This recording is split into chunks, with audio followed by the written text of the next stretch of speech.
George ले Malory ने कहा है कि इंसान का मन हमेशा रिबेलियस होता है, बागी होता है। यही कारण है कि हम दूसरों का सुनना पसंद कर लेते हैं पर अपनों का नहीं सुन पाते। इस बात को समझना जितना ज़रूरी है उतना ही ये समझना ज़रूरी है कि इस वीडियो के स्टार्ट में हमने जॉर्ज ले मैलरी को कोट किया। अक्सर ये होता है कि किसी का वक्तव्य, किसी का कोट रिकोट करने से अपनी बात में उसकी बिलीवेबिलिटी, उसकी विश्वसनीयता उतनी बढ़ जाती है।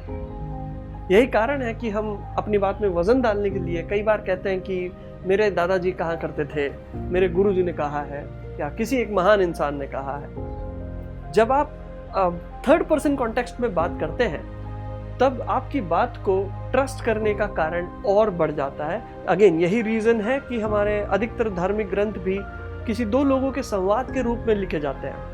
अगर हम भगवत गीता को देखें उदाहरण के तौर पे, तो उसमें अर्जुन उवाच है, उसमें कृष्ण उवाच है। वो एक डायलॉग है अर्जुन और कृष्ण के बीच में। जीवन के बड़े गहरे फिलॉसफीज को जब कोई दो भगवानों के बीच की बातचीत करके बताया जाता है तो हमको उसको मानने का मन करता है, उसमें का ट्रस्ट बढ़ जाता है, उसमें का भरोसा बढ़ जाता है। नेक्स्ट टाइम यदि आप अपने बच्चों से कोई कॉन्वर्सेशन करना चाहे या कोई गहरी बात उनसे कहना चाहे तो उसको हमेशा मेटाफोरिकल तरीके से, एक स्टोरी के तरीके में, किसी दो इंसान के कॉन्वर्सेशन के तरीके से, या किसी ने कहा था, कोई जिसको भी बच्चा बिलीव कर सके, ऐसे किसी आइडेंटिटी ने कहा है, ये इस तरह से कीजिएगा तो उसका इम्पैक्ट और बनेगा।